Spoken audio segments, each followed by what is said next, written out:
È stata una partecipazione all'insegna della sobrietà, ma alla Borsa del Turismo, nello stand della Regione Sardegna, non sono mancate le novità per richiamare visitatori ed espositori. La Sardegna è una delle destinazioni più ricercate dai turisti di tutto il mondo e nel 2013 punta a superare le criticità che hanno caratterizzato le ultime stagioni. Appuntamento immancabile e ideale per riconfermare l'appeal della Sardegna e rilanciare le quotazioni dell'offerta isolana nel mercato turistico è stata a febbraio la Borsa Internazionale del Turismo di Milano, la più prestigiosa rassegna italiana di settore.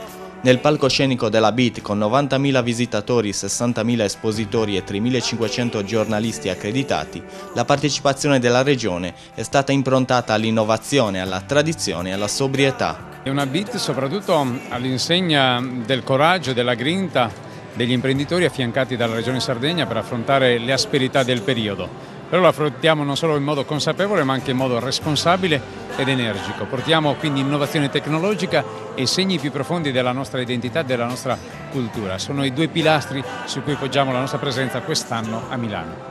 Nello stand Sardegna erano in vetrina una serie di novità digitali, a partire dalla nuova app a portata di mano, con 4 carte tematiche per turisti, archeologia, spiagge, tradizioni popolari e artigianato artistico. Nel solco delle tradizioni enogastronomiche e artigianali sono stati protagonisti le strade del Canonau di Sardegna e del Carignano del Sulcis e 2 artigiani all'opera nel realizzare le maschere dei carnevali di Mamoiada e Ottana.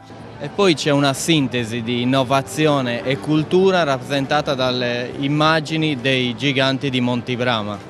Sì, è la prima volta che queste straordinarie, spettacolari immagini che rappresentano un segno molto importante, profondissimo della nostra cultura, varcano i confini regionali, quindi li portiamo alla BIT perché c'è questa traccia molto forte di turismo e cultura, quindi questo abbinamento che mette in moto tanti meccanismi che naturalmente si riverberano in valori economici davvero poderosi ed importanti.